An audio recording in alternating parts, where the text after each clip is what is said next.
नमस्ते। आपके अपने चैनल योगा विद सतीश में आप सभी का स्वागत है। आज मैं फिर आपके साथ एक नया विषय लेकर आया हूँ। आज जो हम सीखेंगे शीर्षासन कि शीर्षासन को हमें कैसे करना चाहिए और किन को नहीं करना चाहिए, इसकी सरल विधि और इसका अभ्यास, और किन किन व्यक्तियों को करना चाहिए, किन को नहीं करना चाहिए। पहले तो आप ये जान लीजिए कि शीर्षासन किन व्यक्तियों को नहीं करना चाहिए। जिनके कान में प्रॉब्लम है, आँखों पे दिक्कत है और नज़ला जुकाम है। एक तो वो ना करें जिनके हाई बीपी रहता है, या शुरुआत में आपके कहीं ऑपरेशन हुआ किसी बॉडी के अंग में, या आपको ब्लड सर्कुलेशन की प्रॉब्लम ज़्यादा है, तब भी आप ये शीर्षासन ना करें। काफ़ी अंतराल पर देखा गया है जो ज़्यादा व्यक्ति कमज़ोर होते हैं वो भी आप शीर्षासन का अभ्यास ना करें। अब शीर्षासन जो करने की सरल विधि है कि शीर्षासन हमें करने से क्या क्या बेनिफिट है।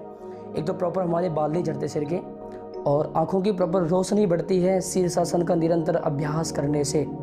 और शीर्षासन करने से हमारे पूरे के पूरे शरीर में अच्छे प्रकार से ब्लड का सर्कुलेशन होता है।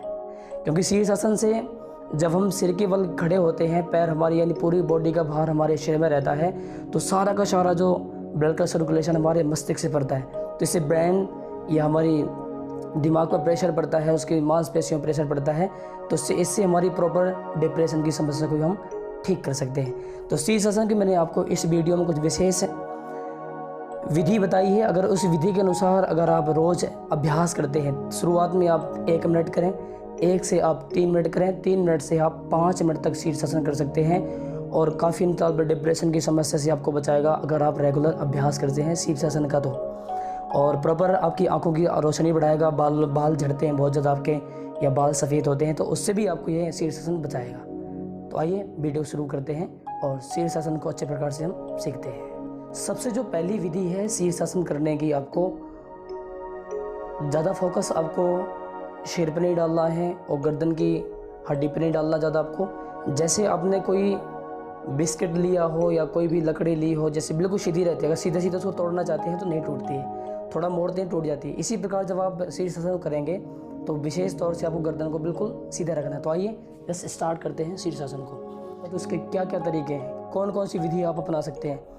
तो सबसे पहले आपको दोनों हाथ नीचे रख लेना है, या तो सिर में आप जैसे ज़्यादा नीचे, या तो मोटा टॉवल ले लें, सिर में नीचे टॉवल रख सकते हैं, या दोनों हाथों को क्रॉप कर लें। तो सबसे पहली जो विधि है, यहाँ से आपको सिर नीचे रखना है ऐसे, ठीक है। फिर धीरे धीरे आपको एक पैर को उठाना है ऐसे, बैलेंस बनाने के लिए धीरे धीरे से ऐसे, ठीक है। एक पैर नीचे रख सकते हैं, फिर धीरे से आपको रिलैक्स कर लेना है। फिर इसी प्रकार दूसरे पैर से भी आप पैर सीधा करके यहाँ से हल्का हल्का स्ट्रेचिंग लेग की ऐसे, फिर धीरे से आपको नीचे आ जाना है। एक तो ये है, और आगे आप अगर करना चाहते हैं तो दीवार के सहारे से आप आगे आपके अगर दीवार है तो दीवार में भी आप पैर रख के कर सकते हैं। तो आप दोनों पैरों से सहारा लेके धीरे धीरे पैर को ऊपर उठाएंगे, पैर सीधे रहेंगे आपके यहीं से, और ऐसे पैरों को धीरे धीरे से ऊपर उठा देंगे और प्रॉपर रोकेंगे ऐसे। इसको आप कम से कम 3 मिनट से 5 मिनट तक कर सकते हैं अपने हिसाब से।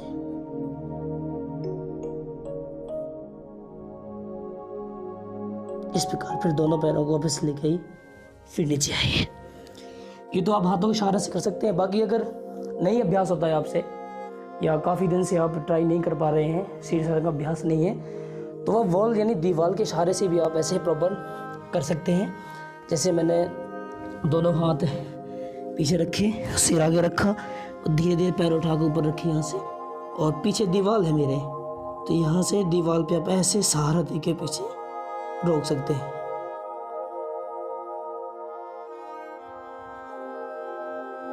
इस प्रकार ये आपको शीर्षासन। सबसे पहले आपको दोनों हाथों को ऐसे रखना है इस प्रकार, या आप फिंगर क्रॉस कर सकते हैं। तो मैं दोनों हाथों को आपको नीचे इस प्रकार रखना है, ठीक है। और धीरे धीरे आपको सिर को यानी सीधा रखना है, बीच में हल्का दबाव डालेंगे आप यहाँ पे, और इस प्रकार पैर आपके हल्के मुड़े रहेंगे। पहले हल्का से ऊपर उठाएंगे पैरों को, यहाँ से धीरे धीरे आपको प्रैक्टिस ऐसे करनी है, और इतने होल्ड करेंगे। फिर धीरे धीरे आप अपनी बॉडी को बिल्कुल संतुलित बना के रख के धीरे धीरे पैरों को आप सीधा कीजिए ऐसे। इस प्रकार आपको शीर्षासन करना है। फिर धीरे धीरे आप दोनों पैरों को मोड़िए और आप नीचे आइए। ये तो मैंने आपको डायरेक्ट करके बता दिया है। करने के बाद आपको यहाँ से जब शीर्षासन करेंगे तो आप ऐसे शशांक आसन पे आपको रेस्ट करना है। लंबे गहरे सांस भरने हैं और लंबे गहरे सांस छोड़ने हैं। जब विश्राम जब बिल्कुल आपकी नॉर्मल ब्रीदिंग नॉर्मल सांस हो जाए तो आपको ऐसे यहाँ से रिलैक्स करना है। मैंने आपको इस वीडियो में शीर्षासन करने की सरल विधि बताई है कि आप शीर्षासन किस प्रकार कर सकते हैं। तो इस वीडियो के अनुसार आप शीर्षासन को अच्छे प्रकार से अभ्यास निरंतर कीजिए, अपने शरीर को मजबूत बनाइए और प्रॉपर डिप्रेशन की समस्या से बचिए। तो मेरे चैनल को आप लाइक कीजिए, सब्सक्राइब कीजिए, कमेंट्स कीजिए। धन्यवाद आप सभी का।